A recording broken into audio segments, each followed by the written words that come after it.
Jadi ternyata saya baru nemu asbabul wurud hadis yang terkait dengan naumul alim afdalu min ibadatil jahil. Tidurnya orang alim itu ternyata lebih utama dibandingkan ibadahnya orang goblok. Ternyata dari riwayat begini, Pak. Setan itu termangu-mangu mau masuk masjid.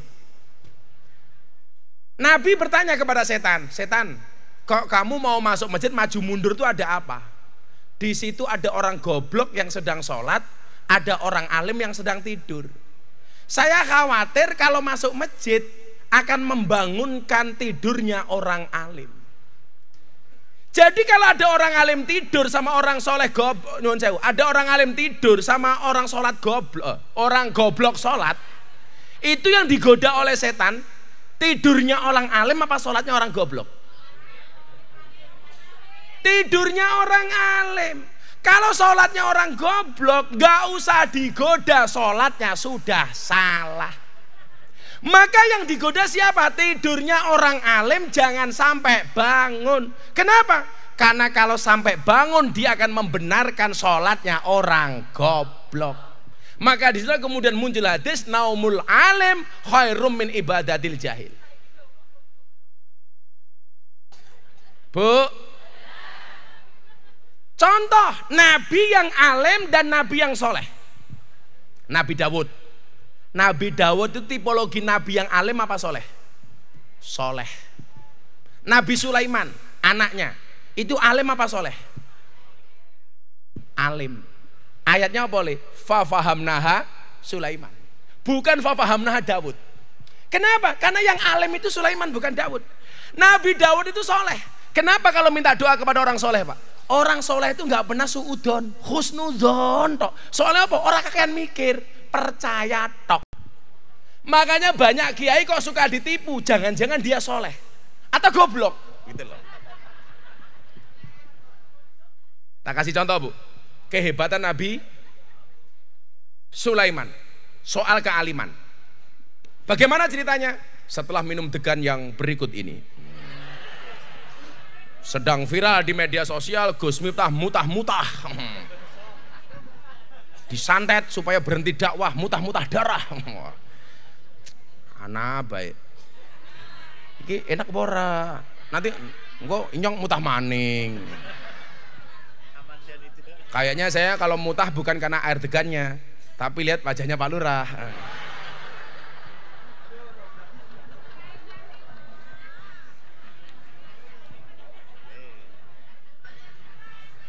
Pak Lurah ya.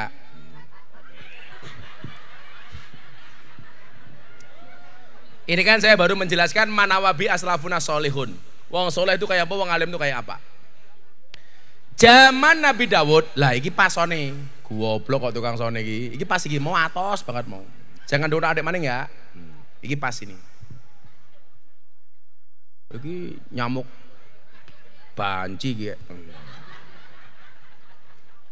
Woi, penggemar Anis, diem aja lu. Anak abah, anak abah.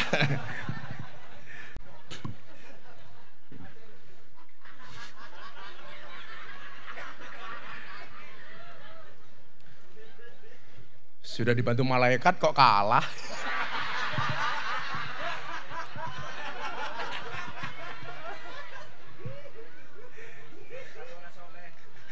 Malaikat kok malaikat rasoleh keprimen. Zaman Nabi Dawud itu ada perempuan setengah gila. Tapi kadang-kadang gila, kadang-kadang waras. Kadang-kadang beras, kadang-kadang ketan. Kadang-kadang waras, kadang-kadang edan.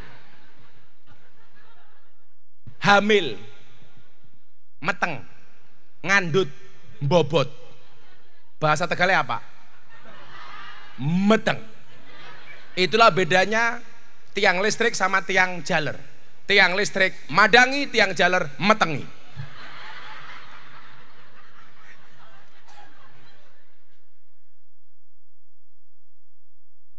Begitu hamil, dia kelingan, loh kok wetenge nyong gede. Dia ingat dulu pernah diperkosa oleh 3 tokoh di kampungnya. Saya bilang tokoh, 3 tokoh. Akhirnya perempuan ini lapor kepada Nabi Dawud. Nabi Dawud, saya meteng. Sing metengi siapa? Wong telu, tokoh ning kampung Inyong. Akhirnya apa? 3 orang ini dipanggil oleh Nabi Daud. Benar nggak kalian menghamili perempuan ini? 3-tiganya menjawab, tidak Nabi Daud. Kan dia setengah gila. Masa Nabi Daud percaya dengan omongan dia? Yang satu ditanya, nggak ngaku. Yang kedua, nggak ngaku. Yang ketiga, nggak ngaku. Akhirnya Nabi Daud bertanya, kalau begitu siapa yang menghamili perempuan ini? Laki-laki pertama menjawab anjingnya, yang kedua juga menjawab anjingnya, yang ketiga juga menjawab anjingnya. Akhirnya apa? Pengakuan ketiga orang ini diterima oleh Nabi Daud. Yaudah, kalian bebas, kalian tidak menghamili perempuan ini karena perempuan ini ternyata hamil dari anjingnya sendiri. Diputuskan 3 tokoh ini nggak bersalah, keluar. Begitu keluar, Nabi Sulaiman datang. Nabi Sulaiman mengatakan apa? Saya mengajukan peninjauan kembali. Jadi kalau ada orang kalah mengajukan gugatan, itu tidak hanya anaknya Abah.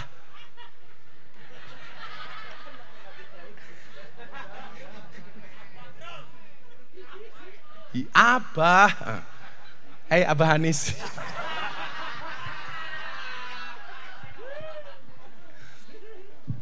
Meneng bae mah. Apa? Oh ini jelas Ganjar. Wong ngeraine bae 16%.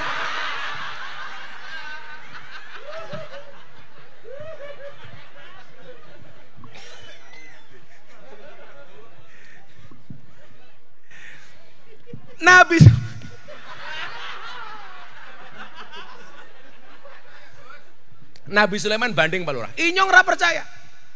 Kalau yang menghamili perempuan ini adalah anjingnya. Akhirnya mengajukan gugatan ke MK, Mahkamah Konstitusi. 3 tertuduh ini kemudian dihadirkan, perempuan yang hamil dihadirkan. Apa yang membedakan polanya Nabi Daud dengan polanya Nabi Sulaiman?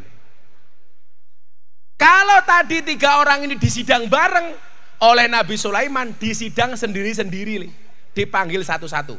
Umpamanya jenenge siji Pak Lurah, loro Pak Camat, umpamanya ya. Anak camat iki ya? Oh, sing teko apa? Sing teko sapa sing teko? Lurah, Babin sama Babinsa. Umpamanya telu.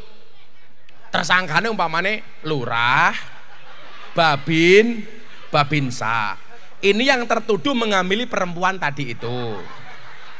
Umpamane perempuannya jenenge Siti umpamane. Wah, ke Siti ya. Umpamane. Yang pertama dipanggil Pak Lurah. Hei Lurah, kiye? Lurah teko. Bener nggak kamu menghamili dia? Pak Lurah jawab, mboten Nabi Sulaiman. Yakin? Yakin. Yang menghamili siapa? Anjingnya sendiri. Sama Nabi Sulaiman ditanya, anjingnya warnanya apa? Dijawab, hitam. Sudah, kamu keluar. Tersangka terdakwa kedua Babin teko itik. Kalau Babin itu terlihat dari batuknya. Bedanya Intel sama Babin itu di batuknya. Kalau Intel batuknya ditahan. Kalau Babin kayak gini. Supaya katon Babin. Babin dipanggil. Kamu Babin sini. Kamu menghamili perempuan ini enggak? Enggak.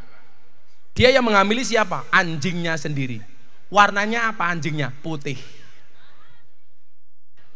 Yang ketiga dipanggil Babinsa. Oke. Idik. Kamu menghamili Siti? Mboten. Yang menghamili siapa? Anjingnya sendiri. Anjingnya warnanya apa? Dijawab, anjingnya warnanya merah. Akhirnya dikumpulkan di persidangan Nabi Daud. Nabi Sulaiman mengatakan, Nabi Daud, saya meyakini tersangkanya adalah mereka. Pelakunya adalah mereka. Kenapa? Mereka tadi saya interogasi satu-satu. Benar mereka mengatakan yang menghamili adalah anjingnya sendiri. Padahal anjingnya cuma 1, tapi menurut 3 orang ini warnanya beda-beda. Menurut Pak Lurah warnanya ireng, menurut Babin warnanya putih, menurut Babinsa warnanya abang. Padahal anjingnya cuma 1. Kecerdasan Nabi Sulaiman. Akhirnya 3 orang ini mengaku merekalah yang memperkosa perempuan yang namanya Siti ini. Tanggung jawab.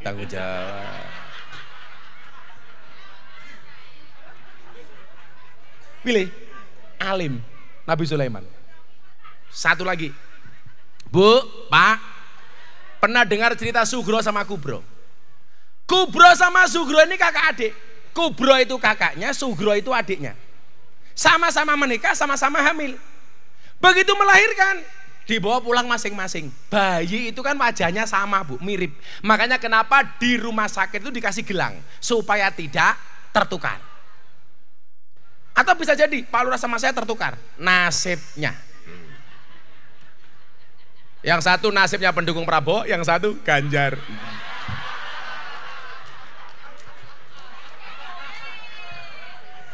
Abah Hanis.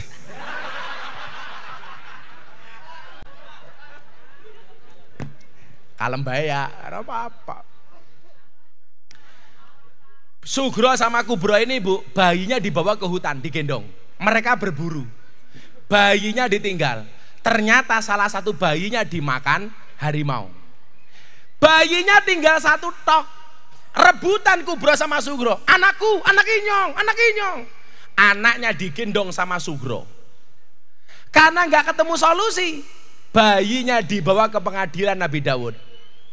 Ini anaknya siapa? Kubro jawab, anak saya Nabi Daud, ini begini, begini, begini, begini. Sugro yang gendong bayi jawab, anak saya Nabi Daud, buktinya bayinya saya yang gendong. Nabi Daud percaya, orang itu karo soleh Pak, nggak kebanyakan suudon. Makanya kayak kampung kayak orang pernah takon macam-macam, karena dia soleh. Akhirnya Nabi Daud memutuskan bayi ini adalah bayinya Sugro. Buktinya apa? Digendong oleh Sugro. Nabi Sulaiman datang, saya nggak percaya, akan saya buktikan benar nggak ini bayinya Sugro. Bayinya diminta ditaruh di tengah. Kubro ditanya, anaknya siapa? Anaknya Inyong. Sugro ditanya, anaknya siapa? Anaknya Inyong. Nggak ada yang mau ngalah? Enggak. Ya sudah, karena dua-duanya nggak mau ngalah, izinkan saya membelah bayi ini menjadi dua. Separuh untuk Kubro, separuh untuk Sugro. Sugro menjawab, oke, ayo dibelah bayinya. Sementara Kubro menjawab, Nabi Sulaiman, tolong jangan dibelah. Daripada bayinya mati, silahkan bayinya diberikan kepada Sugro. Saya tidak memelihara, tidak apa-apa. Akhirnya Nabi Sulaiman mengatakan apa? Melihat dari fakta persidangan ini secara psikologis, ibu dari bayi ini adalah si Kubro, bukan Sugro. Kenapa? Secara psikologis, ibu gak mungkin mengorbankan anaknya. Itulah bukti kecerdasan Nabi Sulaiman. Mila Pak Lurah, lak kowe esuk nyalon maning, pengen jaluk dongo, golek sing kaya Nabi Daud, pengen golek strategi, jaluk kaya Nabi Sulaiman. Kenapa kok Pak Ganjar kalah? Soalnya si digawa-gawa Nabi Khidir.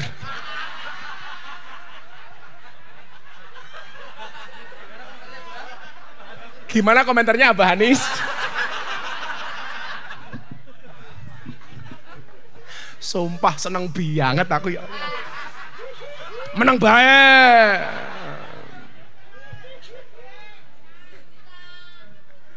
Jangan ya Dek ya. Kayane pendukungnya Ganjar, bajunya oke gas. Kayaknya Pak Lurah mau alaf politik. Alhamdulillah Pak Lurah. Ayo le selawatan dhisik le. Aku tak edangkan karo Pak Lurah dhisik. Ayo selawat. Lagunya apa?